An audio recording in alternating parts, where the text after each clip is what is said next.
Om Namo Bhagavate Vasudevaya. Namo Bhagavate Vasudevaya. Om Namo Bhagavate Vasudevaya. Om Namo Bhagavate Vasudevaya. Om Namo Bhagavate Vasudevaya. Om Namo Bhagavate Vasudevaya. Hare Krishna. It's December 17th, 2021. We're studying Srimad-Bhagavatam on Sunday, 5 days ago. Prabhupada led class and discussion, and he read from the final verse of Canto 2. So we're at a special juncture in our reading of Bhagavatam. I did put the recording on. So, okay, we're starting Canto 3. And I thought, rather than go to the first verse, let's read Prabhupada's preface to the Srimad-Bhagavatam, which is, it's at the beginning of every volume. So every volume will have it. So like that, every volume will have it. And so I thought, remember it was about, yes, 5.5 years in 2016. Actually, I was in Gainesville at the home of the Mangums. I read from this verse and we studied it. It's Prabhupada's preface to the whole Srimad-Bhagavatam. So it's right at the beginning. And I thought, since we're at this juncture, beginning Canto 3, and again, at the rate we're going, we'll be doing Canto 3 for 10. It's not in that version? That's shocking. Yeah, it's not here. Really? But I can get it from the black one. I actually have 2 copies of Srimad-Bhagavatam in my car. We're good. We're good. Wait. We're good. You have it? They're all in the red one, I think, yeah. Oh, so we can just get it from the red one? Red ones. Oh, right. There we go. Okay. It should be in every volume here. Yeah, that's okay. We're good. Very good. So we're reading from the preface. It should be here. Which one? Rayanam namaskritya naram chaivanarottamam devim sarasvatim vyasam tato jayamudirayat. Before reciting the Srimad-Bhagavatam, which is the very means of conquest, one should first offer respectful obeisances unto the personality of Godhead Narayan, Narayan Rishi, the supermost human being, and to Mother Sarasvati, the goddess of learning, and unto Srila Vyasadeva, the author. Nasta Prayashra Bhadreshu Nicham Bhagavata Sevaya Bhagavat Itamashloke Bhakti Bhavati Naistiki. Okay, so Srila Prabhupada's preface. We must know the present need of human society. And what is that need? Human society is no longer bounded by geographical limits to particular countries or communities. Human society is broader than in the Middle Ages, and the world tendency is toward one state or one human society. The ideals of spiritual communism, according to Srimad-Bhagavatam, are based more or less on the oneness of the entire human society, nay, of the entire energy of living beings. The need is felt by great thinkers to make this a successful ideology. Srimad-Bhagavatam will fill this need in human society. It begins, therefore, with the aphorism of Vedanta philosophy, Janmadhyasya Yataha, to establish the ideal of a common cause. Human society at the present moment is not in the darkness of oblivion. It has made rapid progress in the field of material comforts, education, and economic development throughout the entire world. But there is a pinprick somewhere in the social body at large, and therefore there are large-scale quarrels even over less important issues. There is need of a clue as to how humanity can become one in peace, friendship, and prosperity with a common cause. Srimad-Bhagavatam will fill this need, for it is a cultural presentation for the re-spiritualization of the entire human society. Such potent poetic terminology Prabhupada uses. I'll read that sentence again. Srimad-Bhagavatam will fill this need, for it is a cultural presentation for the re-spiritualization of the entire human society. Srimad-Bhagavatam should be introduced also in the schools and colleges, for it is recommended by the great student devotee Prahlad Maharaj in order to change the demoniac face of society. Kamaracharet pragyo dharman bhagavatanya durlabham manusham janma tadapyatru vamartadam. That's from Bhagavatam, Canto 7, Chapter 6, Text 1. Disparity in human society is due to lack of principles in a godless civilization. There is God, or the Almighty One, from whom everything emanates, by whom everything is maintained, and in whom everything is merged to rest. Material nature, material science, has tried to find the ultimate source of creation very insufficiently, but it is a fact that there is one ultimate source of everything that be. This ultimate source is explained rationally and authoritatively in the beautiful Bhagavatam, or Srimad-Bhagavatam. Well, we can feel that, yes. Srimad-Bhagavatam is the transcendental science, not only for knowing the ultimate source of everything, but also for knowing our relation with him and our duty towards perfection of the human society on the basis of this perfect knowledge. It is powerful reading matter in the Sanskrit language, and it is now rendered into English elaborately, so that simply by a careful reading, one will know God perfectly well, so much so that the reader will be sufficiently educated to defend himself from the onslaught of atheists. Over and above this, the reader will be able to convert others to accepting God as a concrete principle. Srimad-Bhagavatam begins with the definition of the ultimate source. It is a bona fide commentary on the Vedanta Sutra by the same author, Srila Vyasadeva, and gradually it develops into 9 cantos up to the highest state of God realization. The only qualification one needs to study this great book of transcendental knowledge is to proceed step by step cautiously and not jump forward haphazardly like with an ordinary book. It should be gone through chapter by chapter, one after another. The reading matter is so arranged with its original Sanskrit text, its English transliteration, synonyms, translation, and purports, so that one is sure to become a God-realized soul at the end of finishing the first 9 cantos. It's quite a guarantee there. Yeah. The 10th canto is distinct from the first 9 cantos because it deals directly with the transcendental activities of the personality of Godhead Sri Krishna. One will be unable to capture the effects of the 10th canto without going through the first 9 cantos. The book is complete in 12 cantos, each independent, but it is good for all to read them in small installments, one after another. I must admit my frailties in presenting Srimad-Bhagavatam, but still I am hopeful of its good reception by the thinkers and leaders of society on the strength of the following statement of Srimad-Bhagavatam, Canto 1, Chapter 5, Text 11.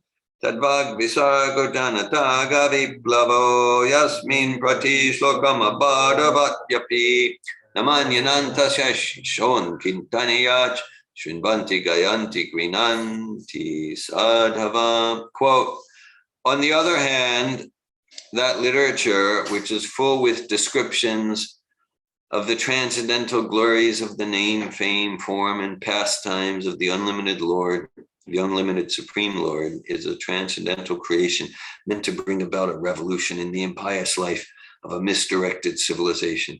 Such transcendental literatures, even though irregularly composed, are heard, sung, and accepted by purified men who are thoroughly honest. Om Tat Sat, A.C. Bhaktivedanta Swami. Hare Krishna. That's the preface from Srimad-Bhagavatam.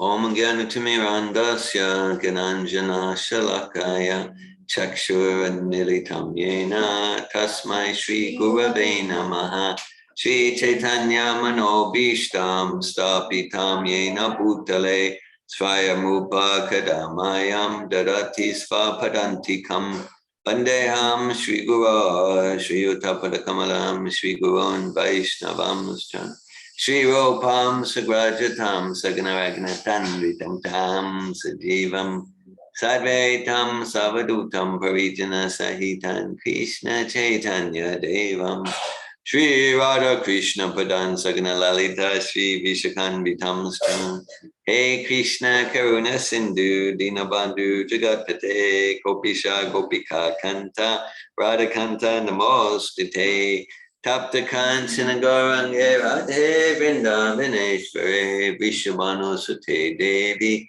Pranamami Hari Priye Vanchikalpate Yubhyascha Kripa Sindhu Bhevasha Patitanam Pavanebhyo Vaishnavebhyo Namo Namaha Jai Shri Krishna Chaitanya Prabhu Nityananda Shri Advaita Gadadara Shri Vasari Gaura Bhaktavinda Hare Krishna Krishna Krishna Hare Hare Hare Rama Rama Rama Hare Hare Namo Vishnu Padaya Krishna Prestaya Bhutale Srimate Bhakti Vedanta Swami Niti Namine Namaste Saraswati Devi Gauravani Pacharine Nirvishesha Shunyavadi Paschatya Desha Tarine Dharma Projita Kurtapatra Paramonyam Saranam Satam Vejamas Vastavam Atravastu Shivadam Tapo Trayon Mulanam Nigamat Kapatura Galitam Plum Shukamukara Mita Dravi Samitam Bibata Bhagavatam Rasamalayam or Horasika Bhumi Babuka. Okay. Okay, so Srila Prabhupada at the end of the preface, he quotes this verse from Narada Muni, Tadbhag Visargo Janataga Viplava. Viplava actually means revolution, right? And it's so this Bhagavatam, it's meant to bring about a revolution in the impious life of a misdirected civilization. That's and that verse starts, on the other hand. So on what other hand? Okay, so the verse before that, the 10th verse of the 5th chapter of Narada Muni speaking to Vyasadeva, he says, so it's very interesting how the Bhagavan, see, we can say it's a book that's written, but it's not a book that's written. This is absolute truth that's revealed. And it's revealed in a form that we call, a book, these 30 volumes, just like that. So Narada Muni speaking to his student, disciple, Srila Vyasadeva, and he talks about literatures that are Tadvayasam Tirtam, literatures that are pilgrimage places for crows. Okay. And now in this next verse that Prabhupada quotes, speaking about literatures that are for swans. The swan can differentiate, can pick out if there's a mixture of water and milk, it can get the milk from the water, makes fine distinctions. Whereas the crows, they gather around rubbish, tadbayasam, rubbish, where there's dead bodies and garbage and like that. Okay, so yeah, well, one thing we can know. So this is swan-like literature for the Hamsas, for the Paramahamsas. Okay. Nigama Kapur Tavor Tamplam Shuka Mukana Mita Dravi Samitam Bibata Bhagavatam or Samalayam or Horse Kapuri Babuka. That it's described that expert and thoughtful men relish this Srimad-Bhagavatam. It is the ripened fruit of the desire tree of Vedic literatures. It emanated from the lips of Srila Shukadeva Goswami. Therefore, this fruit has become even tastier, although its nectarian juice was already relishable for all, including liberated souls. So it's a very special Veda. Sarvas Vedi Dihasanam Saram Samudrita. This is the cream of the Vedic literatures. So Narada Muni refers to literatures that are for crows, rubbish. So we can certainly think of many literatures like that. But so what was Narada Muni specifically referring to? Yeah. So that's interesting. And Prabhupada, sometimes when he comments on such verse, he'll talk about nonsense literatures. So he says that Narada Muni came to Vyasadeva, could describe Srimad-Bhagavatam Mamne Krita Kimbapur Ishvara Sajja Vija Bhuja Kriti Bishusha Bistakshana, that this Bhagavatam was compiled, it was written, it was revealed by Srila Vyasadeva in the maturity of his literary career. So Narada Muni comes to Vyasadeva and he says, yes, and he says, he talks about the crow-like literatures. So Vyasadeva had already compiled all the Vedas, the Upanishads, and the Puranas, and the Atharva Veda, and the Rig Veda, and the Samaveda, the Atharva Veda. He compiled all the Vedas. So Narada Muni is saying, this is nonsense. Okay. What would Narada Muni say if he went to a bookstore today? Yeah. Or internet. Yeah, or internet. Okay, it's content of texting or something. No, texting can be used transcendentally. Don't get me wrong. No, so all the Vedas. This is nonsense. This is the Vedas. I mean, the Vedas are sublime. I mean, like, this is an epic literary accomplishment to write the Vedas. Now I'm saying, now just to take it back a bit. So Vyasadeva, he's at his ashram. It's a place called Samyapras. And he's feeling depressed after he compiled the Vedas. He's feeling despondent. And then Narada Muni comes along and Narada Muni goes like, what's up? Yeah, I can see you're feeling down. Empathic conversation. So Vyasadeva says, you don't need to ask what's up. Because you know my heart, you can see right through me. You don't even need to ask. And Narada Muni goes, yep, you're correct. I know what's happening for you. This is all described in the first canto of Bhagavatam. So Vyasadeva goes, yeah, you have transcendental, incisive empathy. You don't even need to ask. I know what's happening for you. You compiled all these great literatures, the Vedas, and you're despondent because you know that even though there is wisdom and there's guidance, people will miss the point generally, and particularly in this Kali Yuga, people will miss the point. They're not going to get that the point is Bhakti Yoga, developing pure love for Sri Krishna, the personality of Godhead. They're going to miss it. And because you're a man of compassion, you're pure devotee, you're in pain because even though you did all this great literary accomplishment, people aren't going to get it and they're still going to suffer. So Vyasadeva says, yes, I feel understood. I got it. So then Vyasadeva there at Samyapras, this is described right at the beginning of the 5th chapter of the first canto of Srimad-Bhagavatam. It's described, Vyasadeva goes into a trance of bhakti. Bhakti Yoga Manasi Samyak Pranhite Male Apasham Pusham Purna Mayam Chayad Apashrayam. Goes into a trance of bhakti. And then in that trance of bhakti, he gets realization of the absolute. He gets realization of the absolute truth. And he sees the absolute truth, it's not matter, it's not the jiva souls. It's not even the oneness of Brahman. The absolute truth is Sri Krishna, the personality of Godhead. And on his back is the material energy, the energy of Maya. And Vyasadeva sees that all the spiritual souls, especially in this current age of Kali Yuga, they're really suffering. That's us, that's we.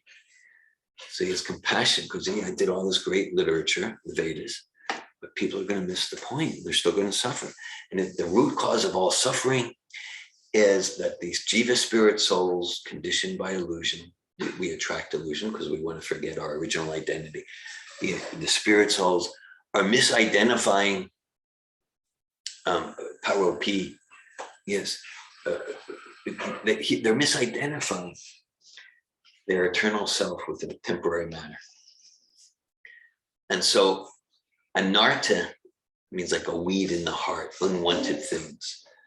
And so it's described, Vyasadeva, anartho pashaman sakshat bhakti yoga madhokshaje. Lokasya janatad divam chakre satvata samhitam. So Vyasadeva could see the solution to transform that agonizing suffering. And if we're paying attention to our own experience, we've all experienced such torment and suffering on so many levels. The solution is full absorption in Bhakti Yoga madhokshaje, because it's a transcendental process. Any other process, jnana, karma, yagyas, varnashram, they have their place. But all the other processes, they're rooted in matter. And if we use them properly, they can take us to transcendence. But like jnana yoga, the yoga of the intellect, means like, it's based on my intelligence, or hatha yoga based on my austerity, karma yoga based on my work. But bhakti yoga itself is rooted in transcendence. And so it's self-revealing, it's intrinsically transcendental. And so Vyasadeva, the compassionate compiler of the Vedas, he could see the solution is Bhakti Yoga, the solution to relieve suffering and return us to our original bliss. And he said, and people aren't going to get it. So as a result, Chakra Satvata Samhita, he revealed the Srimad-Bhagavatam. So this is the conclusion. This is all about Bhakti Yoga. You might say it's a partial biography of the Supreme Personality of Godhead, of Krishna and our relationship with Krishna, and how to do Bhakti Yoga and the different forms of Bhakti Yoga and the results of the blissful love of God that result from Bhakti Yoga. I say partial biography because it's 30 volumes. If it was 30 trillion volumes, it would still be partial, right? Because Krishna is unlimited, okay? And so this Bhagavatam, this is coming from the compassionate Vyasadeva. And then Vyasadeva's pure representative in the modern age, A.C. Bhaktivedanta Swami. Now, Bhaktivedanta Swami, he wrote this preface that we read in 1962. So it was before he came to the West. Externally, he was penniless. After he came to the West, he was also penniless. He was just managing like hundreds of millions of dollars on behalf of Krishna. But in his own name, he remained penniless. But he was managing abundance of resources to serve Vyasadeva's movement. Now, interesting, this verse from 5,000 years ago, Tadvag Visargo Janataga Viplavo, it says that this Bhagavatam is meant to bring about a revolution in the impious life of a misdirected civilization. So if we look at history, I mean, I assume that Bhagavatam was, for sure, it was studied by different Vaishnavas and Krishna Bhaktas and some villages in India. Yeah. But if we look historically, hundreds of years, thousands of years ago, if we look historically, we don't see the Bhagavatam creating like a massive worldwide revolution until Prabhupada gives us his Bhagavatam. I'll call this a permissible conjecture. We can conjecture that the Bhagavatam itself, spoken about 5,000 years ago, it predicts Srila Prabhupada giving us the Bhagavatam that he came out with in the 60s and 70s, right? Because now, like, okay, this is pretty revolutionary, right? Like, here we are in a place called like Alachua, Florida, studying Srimad-Bhagavatam. So that's yeah, right. And they're doing this in California, and they're doing this in Peru, and there's Bhagavatam classes happening in Switzerland and Mongolia and Africa. So this is completely inconceivable. In fact, it's described, there's a verse from Lord Chaitanya from about 500 years ago. That this Bhagavatam, that this chanting Hare Krishna, this will spread to every town and village on the surface of the earth. Now, many followers of Lord Chaitanya, as it became 1600s, 1700s, 1800s, even into the 1900s, they assumed, well, I mean, it means every town and village, in India. Maybe in Bengal. Maybe, yeah. Right. But our line is like, no, it means Alachua. Melrose. It means Melrose. It means, yes, it means Moscow. It means every town and village. So Prabhupada had that vision. And so did his spiritual master and his spirit. So our line is like, no, this is going around the world, and Prabhupada did it. So we owe a debt of gratitude, such a debt of gratitude. And also, when I say revolution, this verse specifically says, and Prabhupada, he starts that paragraph with, I must admit my frailties, very humble. And such transcendental literatures, even though irregularly composed, and especially if we look at those pre-1965 editions, there's lots of typos. It's perfect. Yeah, there's lots of typos, and there's a lot of grammatical anomalies and things like that. Layout. So the layout, very rough. It's very rough. The production is very rough. Yeah. So Narada Muni is predicting even the typos. Okay, so this is very special that we get to connect. We owe a debt of gratitude. But Prabhupada, the Bhagavatam, all his books, he would regularly get up. He would rise at 1 a.m. to give us these books, because his day was, he would just rise at 1 a.m. So this is a key part of our Bhakti Yoga process. Read Prabhupada's books. Read Prabhupada's books. Just in that, we're showing our appreciation of Prabhupada by that. Not that Prabhupada's needing our appreciation, but this Vyasadeva Prabhupada, absorb yourself in Bhagavatam. And I have very little realization. I have enough realization to say, there's no greater nectar, there's no greater bliss than absorbing myself in Bhagavatam. So read Prabhupada's books. This is just a key element for us to be solidly fixed, and that we don't get confused by the material energy. Stay fixed in Prabhupada's books. He's with compassion. This is we make our spiritual intelligence strong, right? So we're not disturbed by the disturbances of the age like that.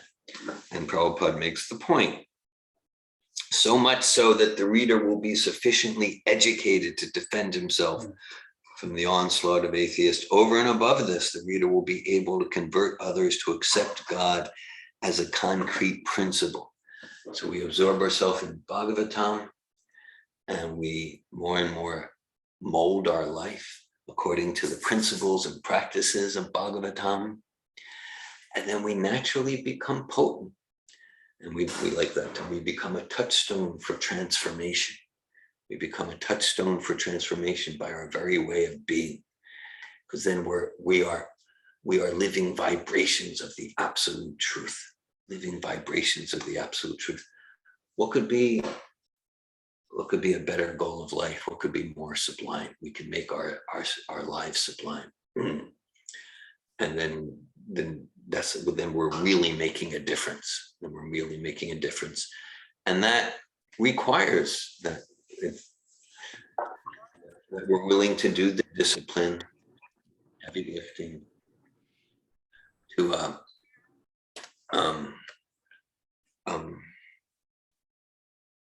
to give ourselves to this transcendental vibrations. Study these books. Study this intellectual and with heart and soul. And because there's, I'd like to, but there's so many good TV shows on. So yeah, it's for the material mind and ego. It's like a discipline. Always something better to do. Yeah.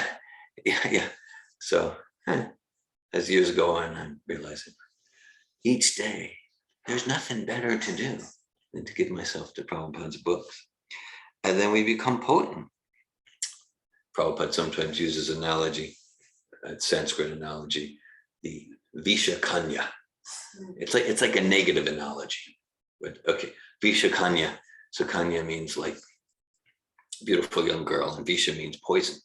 So apparently in diplomacy, they used to, maybe they still do, but like from the time a girl's very young, from the time the girl's very young, they would give her a little bit of poison, but just a little bit so she wouldn't be harmed. But they'd give her more and more and more. So she had an immunity. It was the immunization system. And then when she was of age, then they would send her to a political enemy, and she would cavort with him. And when he would kiss her, he would die. So the analogy, the metaphor,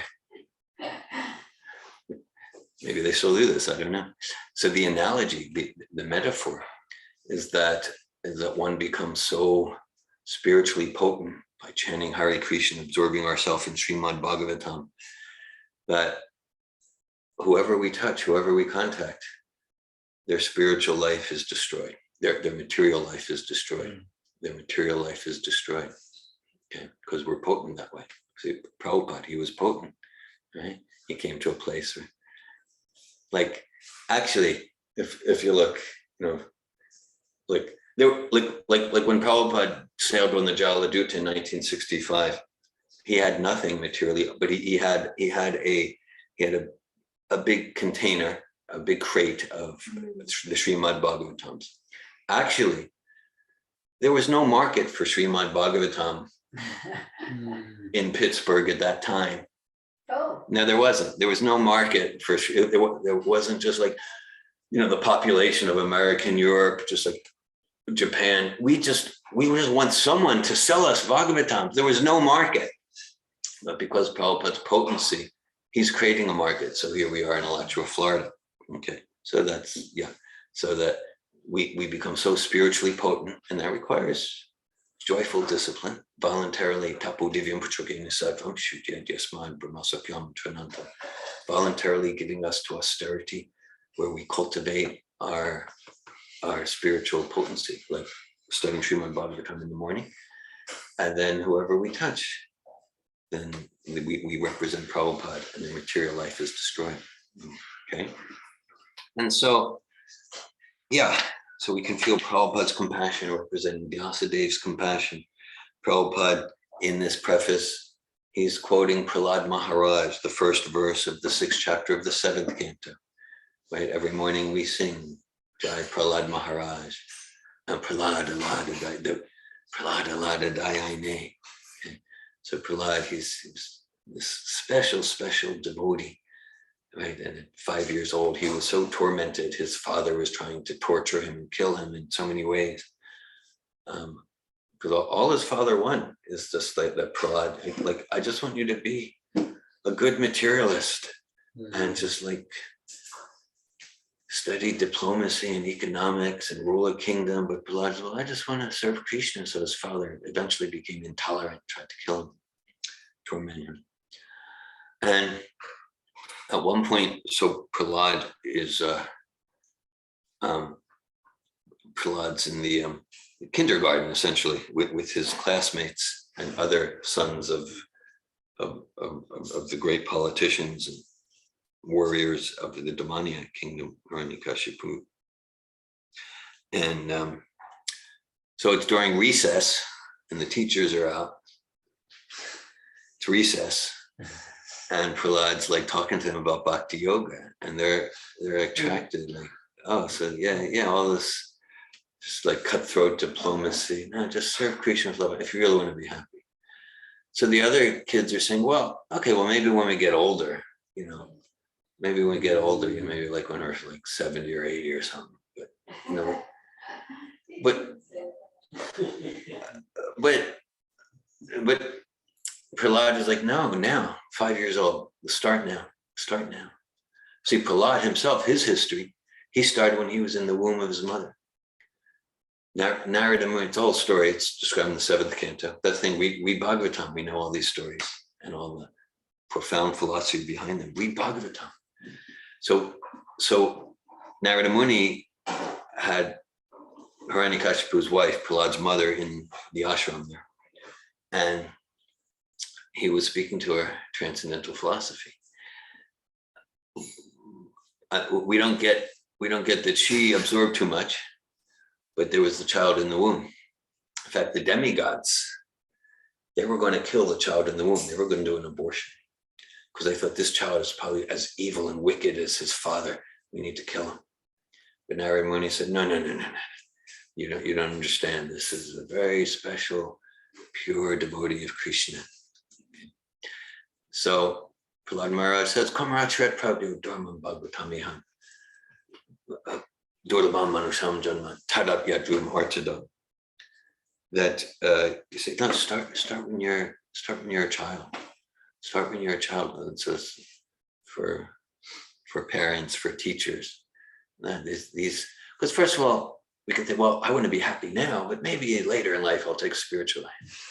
So a little wisdom is just like this life of, this is like it's a desert life to try to be fulfilled by just by gratifying the external senses. Yes. Yehi samasparsha jamboga dukyo na evate jantavam kwate na teshuram te Buddha. It's Bhagavad Gita. Krishna is telling Arjuna, like a truly wise person doesn't seek their fulfillment, their peace, their security in the contact of the senses with the sense objects. Why? Because such gratifications, they have a beginning and an end. And we're eternal beings. We're never going to be satisfied. We'll only be satisfied and truly fulfilled by that happiness that is eternal. So Prahlad Maharaj is saying, cultivate that now. You're in kindergarten, okay, start now. Nursery school, 1st grade, start now. Because that's the real bliss of the soul, and that's really how we can serve others, right? Not by reinforcing the illusion that we'll be happy by misidentification of the spiritual self with the material body. Prabhupada often gives the analogy of like a fish out of water, right? It's like we can take care of the car. We want to take care of the car, but the driver requires a different nourishment. We're not going to be nourished by putting gasoline in the car. So a fish out of water. The fish have a bank account with billions of dollars. The fish could have a prestigious position that's in a Fortune 500 company. The fish could have a very attractive spouse fish. The fish could be fit, and it could have a very low golf score. But what will the fish do? The fish will flop in agony and die, because the fish is not meant to be on land. So our water is eternity. And this is like a desert in temporary life. It's like a desert. So Prabhupada's imploring us, Vyasadev's imploring us, enter into your eternal life. Immerse yourself in the vibration of Srimad-Bhagavatam. Prabhupada uses this term. It's the transcendental science. So science. Well, we can think of science as both a vast collection of knowledge, like the science of chemistry or something. And we can think of science as a process that involves, let's call it rational hypothesis. Okay, and this is important because sometimes in the name of spiritual life means like, you don't even try to understand anything. Spiritual life is like, it's just like, you just feel what you feel. And yeah, spiritual life is Go with the flow, man. go with the flow. Path of least resistance. Yeah, that's what it really means to be spiritual. You've been there, okay. I don't mean to brag. Okay. So this Bhakti Yoga, it's not irrational and it's not non-rational. It's trans-rational. Meaning, see, that's the thing, like this kind of like go with the flow and like, yeah, that's what really spiritual. That's like pre-rational. Like we haven't yet come to the point of being capable to use our rationality to arrive at truth. Okay, so it's pre-rational. There's nothing particularly virtuous about it. Now, this Bhakti Yoga, it's trans-rational. Oh, it includes all conclusions we'll come to with rationality. And it transcends that. And it transcends that. Like through rationality, we can understand, I'm not my body. Through rationality, we can understand, yeah, there's an intelligence higher than me and higher than you behind the rotation of the planets. Okay, now so the supreme intelligence. So to get revealed to us the secrets, like through rationality, we won't come to, and that supreme person dances with the gopis, and the supreme person plays with the cowherd boys, and the flute's his favorite instrument, and he really loves the cows. We won't come. So for that, we need a different epistemology, a different process. And that's the process of Bhakti Yoga. We serve the supreme person with love and devotion, and the supreme person reveals himself to us. So, yeah, because this openness, go with the flow, just be open. And of course, in Sappho, we so much emphasize feel my feelings, experience your experience. Yes, that is important, right? Because that's foundational for conscious living. And that's not the whole picture. We want to experience our experience in the context of living purposefully, living for absolute truth, living for a higher purpose. So the New Age stuff often goes to, well, that's it, feel your feelings, experience your experience, be open. Openness is meant to be, I'll call it an instrumental virtue. It is a virtue to be open-minded. Like narrow-minded, that's just, that's ignorance, it's fear. It is a virtue to be open. Open-mindedness leads us to objective truth, not becoming so open-minded that one's brains fall out. Okay, not that open-mindedness itself, that is the only principle. And if you think that you've arrived at some absolute principle, absolute truth, then that's primitive. Okay, so it's in the New Age postmodern thing, the idea is like open-mindedness is the only principle. Whereas actually it's meant to be an instrumental principle that leads us to realization of objective truth. Okay. So Bhagavatam, it's a trans-rational revealed literature. It's actually self-revealing, right? That we read Bhagavatam, and it's described in the first canto. Krishna svadamo pagante dharma jnana divisaha kalanasham dishamesha kornakudunodita. That this, upon the disappearance of Lord Krishna, this Bhagavatam is the literary incarnation of Krishna, and this is it. The Bhagavatam is as brilliant as the sun, and it will give light for those lost in the darkness of Kali Yuga. It's a very, very special book. And Prabhupada starts the purport with the preface with oneness. Like everyone's looking for, because he's writing in 1962, so already the idea is like United Nations, not just this kind of like separatist nationalism. And he's giving appreciation. There's a lot of progress in technology, so everyone's looking for oneness in the name of spiritual path. Yeah, just realize that I am you and you are me, the oneness of everything. So, and Prabhupada gives the example of humanity. Like we can say, for example, we're all one in humanity and we're distinct individuals. Right? Jew is a distinct individual from David, from Leah, from Nico, from Eze. Right? We're all distinct individuals and we're one in humanity. Similarly, we're one as Janmadhyasya, we're one as children of God, as emanations from Krishna. At the same time, at the same time, we are eternal, distinct spiritual personalities. Right? Not that we lose our distinctive individual personality upon the death of this body. Right? So Krishna says, never was there a time, Arjuna, when you did not exist, nor me, nor all these kings on the battlefield, nor will there ever be a time when we shall cease to be. Right? So what does that unique spiritual personality do in full enlightenment? The unique spiritual personality serves Krishna with love and devotion.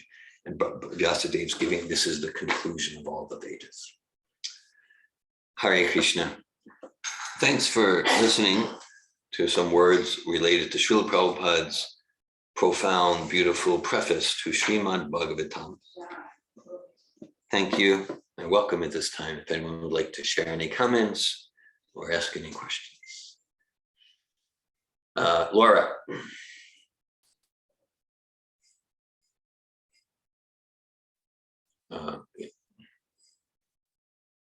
You're on, okay, you're on mute. Okay.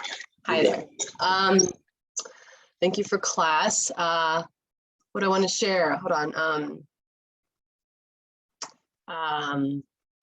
Something you said earlier remind me of some experiences I've been having this month with different people, and I don't know why I feel nervous to share this. Like I'm still in, yeah, I still have my doubts. I'm finding so many, what's the word, polarities, or like those opposite. Some apparent contradictions, yeah. Yeah, and that they exist, yeah, the conflicts. But what I wanted to share, and it reminded me of this, was, so I've had, like, there's been 3 experiences with 3 different people, new people, like one became a friend, one was just a stranger, it doesn't matter, but like that they all turn into like religious, spiritual conversations. And so I'm really appreciating like what I'm learning through Bhakti, Yeah, and what I'm experiencing through Bhakti. And then also obviously like from Savatov, and being able to, what I'm seeing coming out is like, yeah, being able to meet that person and also like catching my judgment or catching my fear, like, oh, like the fear that's there in different ways, and also being able to discern like, oh, what am I actually really wanting to share about my own experience or process, like from what I'm sensing from them, or how they're responding to me. And that's like a really new, it's a really great new experience for me to like really get that. I'm still practicing, obviously, because it can be easy. I have it like in the past to overshare and just like share everything. But what I wanted to share is like, it's been really nice to meet these people, and it's been really interesting and also really fulfilling, these conversations. Like one person was like, I didn't think he knew the Gita at all. And then we ended up talking for like an hour about it. And he was like a teacher of philosophy, and I was able to engage in this conversation. And I was really surprised, even though I was like doubting myself and didn't know a lot of the pieces, but there was a lot to be discussed. And I was like, it was also like a really enriching conversation. And it was just like, kind of caught me off guard. It was very new for me to feel like so much enlivenment and enjoyment in that discussion with someone new about spirituality versus like someone here, or someone who I know is already practicing that, like someone who I don't really know, and like in that moment we're talking about it. So now I'm like, yeah, it did relate, because you said something that just sparked that. So I just wanted to share that. Yeah. Thank you, Laura. Thanks for sharing. I'm enlivened by your sharing. Yeah, you're taking it into your life. You're taking it out of the morning program with other aspiring bhaktas, and that's so inspiring. Krishna, towards the end of Bhagavad Gita, 18th chapter, Krishna says, one who shares Bhagavad Gita with others is most dear to me. And I'm hearing you're becoming dear to Krishna. We all become dear to Krishna when we share this wisdom.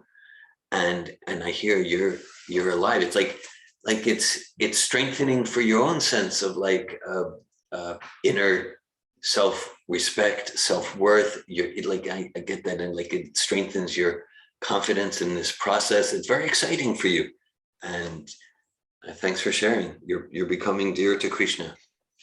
Yes, and I want thank you for saying that. It's strengthening because it's strengthening, but it's like also purifying because it's also bringing up some of the insecurities or doubts or like, oh, oh, I'm trying to get this. So I'm like, oh no, it's not about me. It's about like discussing the spirituality together or like supporting each other in that. And then also, yeah, wow. So it's challenging, purifying, and strengthening. I will continue holding that as the ideal versus the harder moments as well. Thank you, David. Krishna, thanks, Laura, and thanks for adding that, the purifying. Yeah, the purifying that, I know that, okay, like today I'm leading the class in discussion. So I need to stretch myself. I'm purifying myself. Any morning program that, okay, if we're going to speak to someone, and as years go on more and more in the Safato seminars and coach training, we're given Bhagavad Gita very directly. So that requires that I'm on my A game, that I'm in my process of purification, that I'm not just kind of going through the motions, that I'm alive in this knowledge and always expanding and refining my heart and intelligence. Bhakti Eze. Hare Krishna. So for me, this like the New Age topic is fascinating, also like super triggering, but like also fascinating. And I like to find like a connection or an understanding behind like some of these different statements, right? Like, oh, okay, go with the flow, and kind of like we talked here. And so I'm wondering if you would talk more about like, I'm imagining that you've heard of the like phenomenon of like the higher self, right? Sure. Like the ultimate goal, Yeah. like at least some sects of New Age. Sure. It's like, okay, become my higher self. Maybe it's like, I'm God. And like, my understanding is like, okay, that there's maybe some verses in the Bhagavatam that point to this is also like a form of God worship. It's just like maybe like a very rudimentary or what have you. I'm wondering if you could speak to this, how like actually the higher self is maybe like the preliminary stages of God worship. Okay, thank you, Bhakti. Appreciate your sharing comments. Your trigger, it's all great. Okay, thanks for that.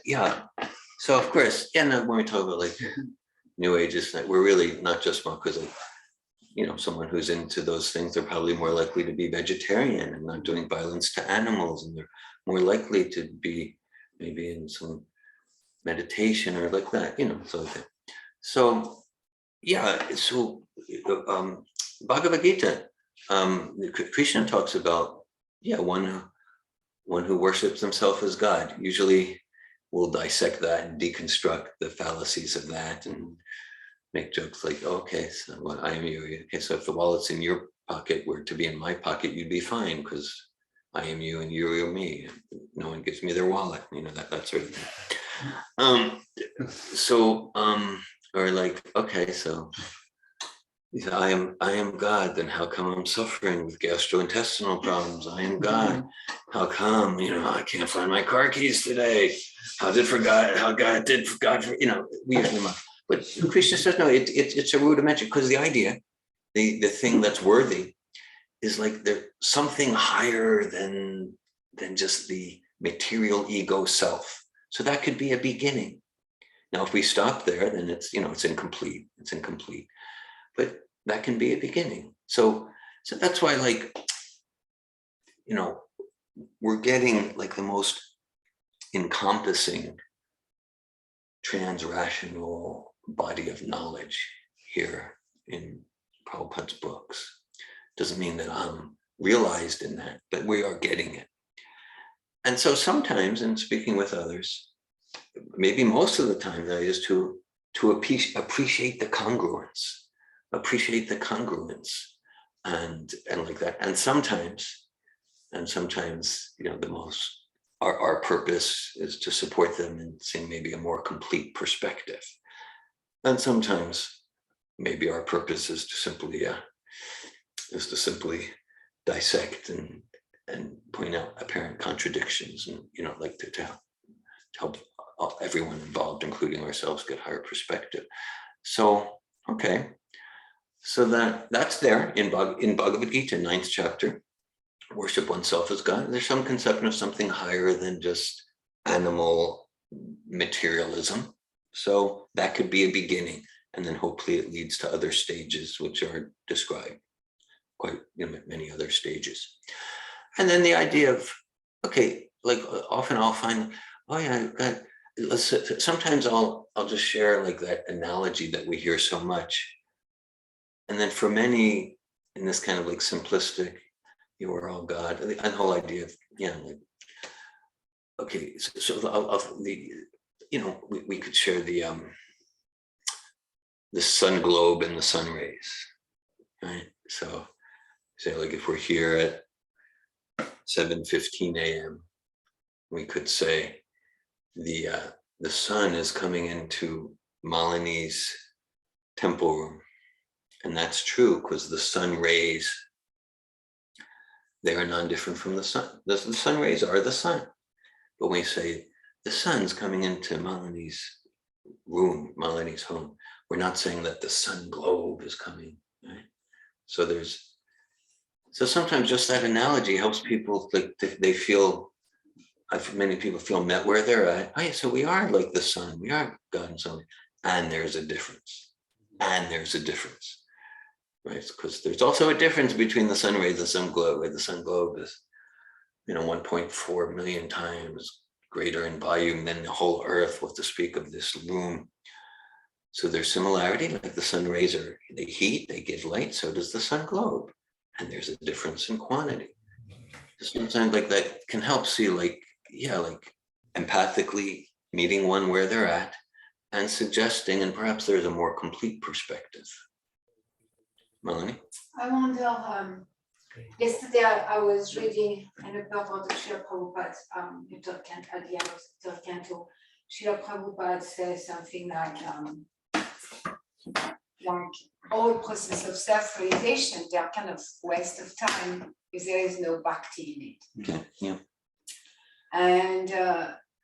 And so Bhakti Yoga is described by 9 processes of devotional service. I'm starting with hearing, chanting, and remembering. Yeah. So I'm wondering, in a situation like that, if, like engaging people directly in hearing, for example, like, oh yes, Sri Krishna in the Bhagavad Gita say we should control the lower self by the higher self. So in that, there is like agreement with whatever the person say. And I'm wondering if that also engage them directly in hearing, because I'm quoting Lord Krishna's words. So in a sense, I get the security. Yeah. And it's not so much about what the intellectual understand or not. It's like giving the soul an opportunity to hear from Krishna. Yeah, that's great. Thank you. Thanks for that. Yeah. And maybe we'll quote the Sanskrit or not, but just like what you said, to control the lower self with the higher self. So that's directly Bhagavad Gita. Or maybe if we give the analogy of the car, the driver of the car, it's directly Bhagavad Gita, in our own words. And I appreciate what you shared there, Melanie, because like the higher self. So that's good. Like, oh, there is a higher self and there's a lower self. It's Bhagavad Gita terminology, actually. Yeah. Okay, yeah. But then that's what we're talking about. Like, so like Bhagavatam starts with Dharma Projita Korchita Paranimat Saranam Satam. The highest truth is reality distinguished from illusion for the welfare of all. So the higher self, maybe meet them where they're at, and, in language that relates, give Bhagavad Gita philosophy. But then see, with Bhagavad Gita, with Bhagavatam, we're able to make distinctions to realize, what do these terms really mean? Otherwise, make distinctions. And then someone who's sincere can go, yeah, we're on the right track with this higher self, definitely on the right track. Even the terminology. The higher self is, it's so what I really like, if I really feel like just having another half gallon of ice cream, it must be the higher self. Must be, what else can it be? For me, it usually is. But yeah, so Krishna says, Machita Sarvadorgani Maprasada Terishasi Atacha Tamahinkram Nashosisi. Krishna says, in ourselves we have different voices. So most of those voices are not the higher self. Oh. Most of the voices, if I just listen to the inner voice, no, I'll get me in big trouble. But it could be the voice of my mind, my material mind, my conditioned ego that wants to prove this, but there is the voice of super soul. So that's the higher self. That's the higher. So we make distinctions. What is matter? What is subtle matter? Like the material mind, material intelligence. Okay, then what is spirit soul? The spirit soul connected with super soul. That voice, that's the higher self. So someone who's sincere, higher self, that so resonates with this ancient source of wisdom that has inspired me for so many years, called Bhagavad Gita. We might go into open-ended questions. What's your understanding of higher self? Well, it's when you really feel this, that. Okay, maybe we empathize and we go. Now, my understanding of higher self, based on my experience and what I studied, and then we can go into the distinctions between gross matter, subtle matter, maybe use the computer, hardware, software analogy. And then there's maybe the chariot example. And so we can take these fuzzy concepts, which have truth and validity, fuzzy concepts, and then support them in us to make finer distinctions. And that's powerful, right? That's powerful. People appreciate. People appreciate. Takes them off guard of argument or power struggle. Yeah. That's it. People appreciate. And then it's like, so we keep the higher self concept. Like knowledge and intellect knowledge is power. Knowledge means the capacity to make distinctions. Different aspects of the absolute, right? So just like Prabhupada gives the analogy, if let's say in the distance, miles in the distance on the hill, we see some fuzzy cloud, it looks like a town. Okay, but then as we get closer, we go, it's not just some cloud. No, there's the municipality, there's a baseball field, and there's this and that. And as we get closer and closer, we go, oh, and here's Danny Jones and Mrs. Smith, very personal. So the town is never just fuzzy, but according to our perspective from a distance, everyone's seeing the same town. If you're right in the town, if you're 100 yards away, or if you're 10 miles away, everyone's seeing the same thing, but from different perspective. So the higher self, So let's just make it less fuzzy and make more distinctions, and then that's more powerful. Thank you. Hare Krishna, thank you. So I just want to make one of those distinctions, because at one point it sounded like you were saying super soul, and you said that's the higher self. And at another point, you spirit soul in communication with super soul, that's the higher self. Yeah. So my understanding would be that super soul is not the higher self. Like I never become the super soul. We don't become the super soul, right? But kind of like the closer that I am to my true ego, not my false ego. It's like, would that be the higher self? I like how you described that. Correct. Thank you. We don't become the super soul. Thank you, Isaac.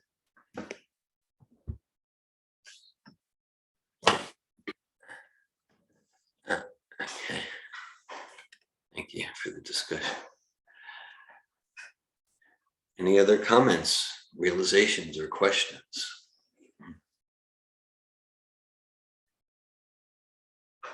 I love the glorification of the Srimad-Bhagavatam.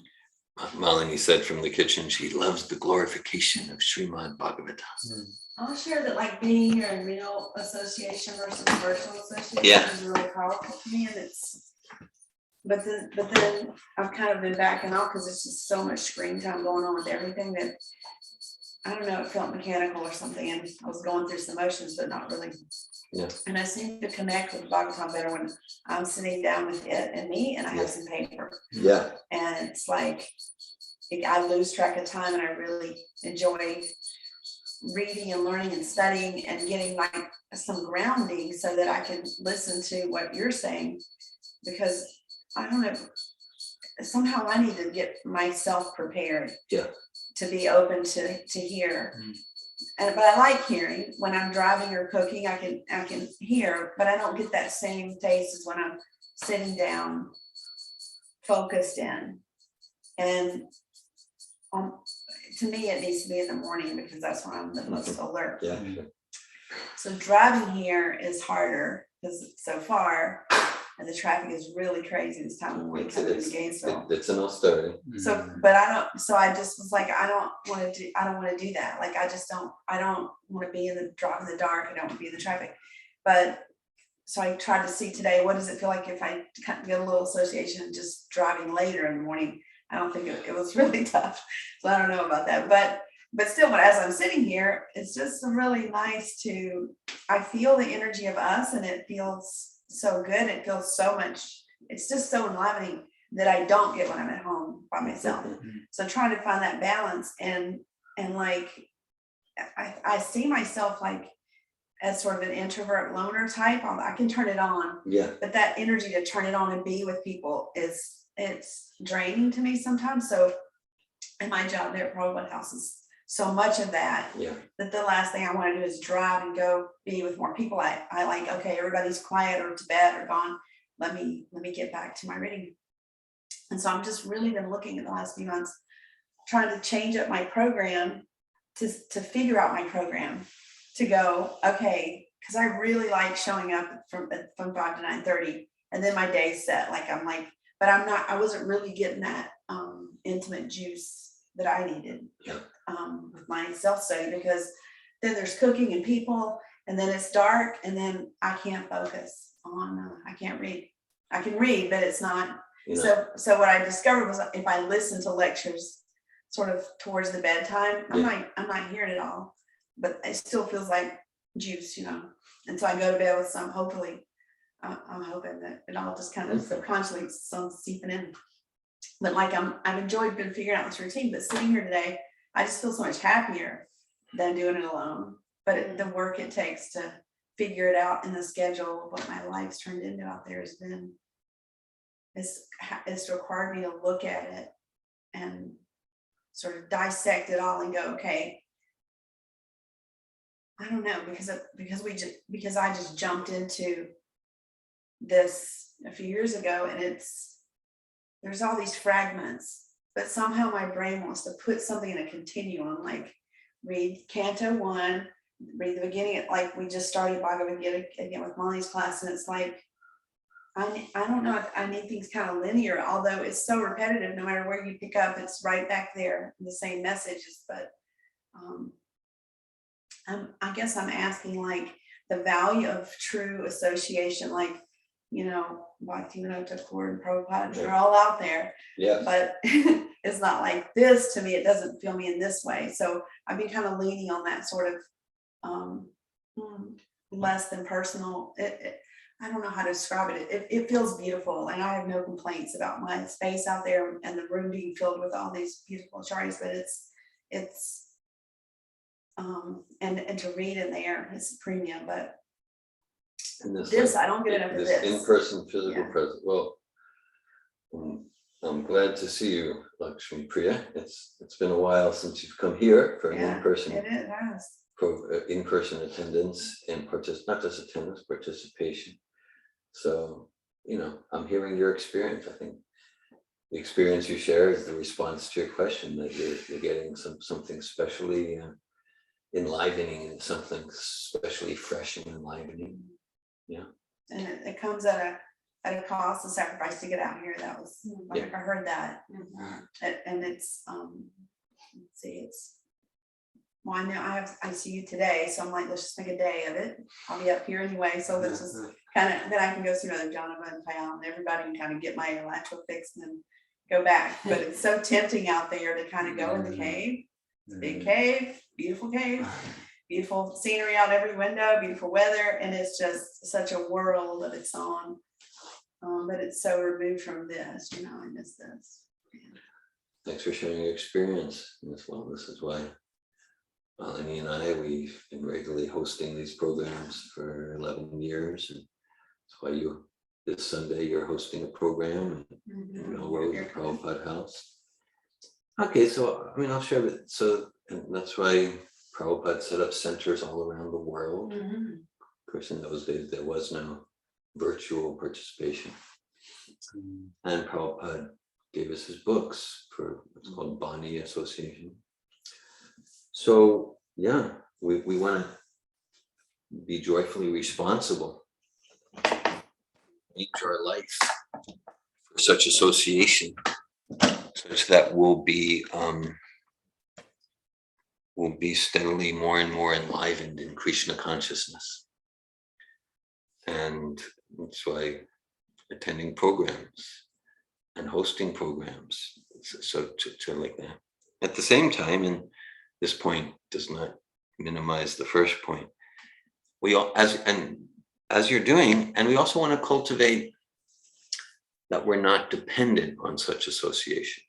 Meaning, maybe in a particular day or a particular phase of life, we're finding we don't have all the in-person association like that. And at the same time, we continue with enthusiasm to do Bhakti Yoga, to do our service, because we're so richly filled with what Prabhupada calls vibrational association.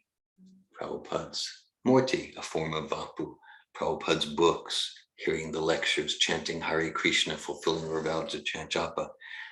Example is Prabhupada. Prabhupada in 1965, in the early 60s, he was in Vrindavan, staying at Rupa Goswami's Samadhi, a temple established by Jiva Goswami. Everyone there is Jai Radhe, Hare Krishna. So he had all this in-person association, and he left it. But he did not lose his enthusiasm, because he was always associating, right? Because that's the thing, this transcendental vibration. So Prabhupada's present in his vibration. Now we might realize that to whatever extent or not realize it. Krishna is present when we're chanting his name. There's many lectures where Prabhupada's talking to someone, because sometimes someone says, well, Arjuna had Krishna right there on the chariot. So Prabhupada will emphasize, Prabhupada will say, Arjuna had no advantage over you. That by hearing Krishna's vibration in Bhagavad Gita, by following Krishna's instructions, Krishna is fully present as he was for Arjuna. Now again, we might not have full realization for that. And someone who does have full realization, still they seek out such, let's call it, physical interface association. But so I appreciate you did your austerity. You're here, so both are true. Like, we don't want to be dependent on it. At the same time, we want to cultivate it. And Damayanti wrote, in person is especially nice for kirtan. Also, we are social creatures, so digital association is not going to fully satisfy our nature. Just a couple of thoughts. Thanks for sharing, Damayanti. It's so much what Prabhupada established association, which is not in temple, like Namahat, meeting at each other's house. Yes. Because association, there is like different type of association, Bhagavatam class, in association with, like, you associate a lot with people that you introduce to Krishna consciousness. So that's one type of association. And we want association with peers, we want association with people who are more like knowledgeable or ahead of us, maybe on the path. So it's like every association is part of the process, and Srila Prabhupada established his temple and established a process for us to associate with each other. Yeah. Thanks for that, Malini. Yeah, Prabhupada gave us so many ways to associate. There's a key verse in Bhagavad Gita. It's one of the seed verses. Machita, Matkata Prana, Bodhyantas Praspram, Katyantas Chamam, Nicham, Tushanti Cham, Ramanti Cham. Krishna says, my devotees, they derive great bliss and satisfaction associating with each other and enlightening each other about me. Drew. Hare Krishna. Just going along with what's been said about association, something that was striking for me and has fortunately stayed with me is a comment that I heard from a devotee. I don't remember his initiated name, but he wrote the book Perfect Questions, Perfect Answers. Brahmatirtha. Yeah, and Bob Cohen. yeah, and I think it was him speaking, Yeah. but I may be mistaken. But the question that was put to Prabhupada was like, what is the most important thing in like Krishna consciousness? Yes. And Prabhupada, from my experience, is masterful in like time, place, and circumstance. But it like, and I'm saying that because like he may have been asked that question by someone else at a different time, Yes. and he might have given them a different Mhm. answer. Yeah. But what he told him was sadhu sangha. Sadhu Sangha. So Yeah. essentially saying like association with other devotees. And I I really appreciated that. Thanks for sharing Resonated that. with me. Yeah. Sharing what you heard from Brahmatirtha, Mhm. who's actually when I first came to Alachua County, we stayed with Brahmatirtha and his family for about a month. Mm, So we're old friends. mm, And I appreciate your point, Jude, that Prabhupada responds according to time and circumstance. So because we said, well, the most important thing, why didn't he say chant Hare Krishna? And probably other times he says. yeah. But because like we associate with others who are sincere on the path, then we get inspired to chant Hare Krishna. Then we get inspired to read Prabhupada's books. And if we somehow avoid the association because I don't have time, then we're in illusion and we forget about the nectar there in Prabhupada's books and chanting Hare Krishna. So in that circumstance, sadhu sangha sarva shastrika lavamatra sadhu sangha sarva siddhi bhakti ese. Hare Krishna, and isn't it that when it's described the progression of how does one get to love of Godhead, it's an association, isn't even sometimes described as like, if one is fortunate to happen to associate with a devotee, Yeah, then that's where it all begins. exactly. Yeah, there's a 9-step progression, and thanks for bringing that in. The first step, Al Shraddha Sada Sadhu Sangha. Mm. Sangata Bhajan Kriya. So that's where it starts. Thanks for that, Izzy. I'm the only devotee in Melrose, I'm pretty sure. Right? So I think that's what's getting me underneath. It's like I have to wait for the third Sunday or a special trip by someone. And so the job in front of me is then, well, you've got all these strangers and neighbors coming in. How do you serve them? And I don't have the answer, so I'm just figuring it out.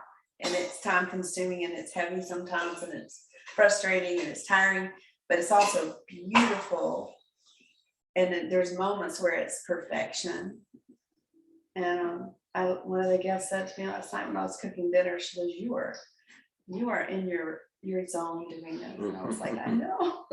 I felt it, like I'm making them dal and I've got the kirtans and there's so much paraphernalia there that they can't not be in it. And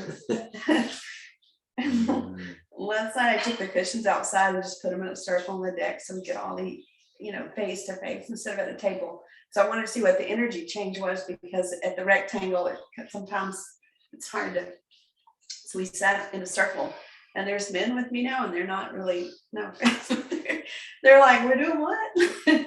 But they just did it, and then we sat outside in a circle, and it really changed the energy, and I really enjoy like that association so much. So I don't want to complain that I've been given such a gift at that, all of it, but that the opportunity to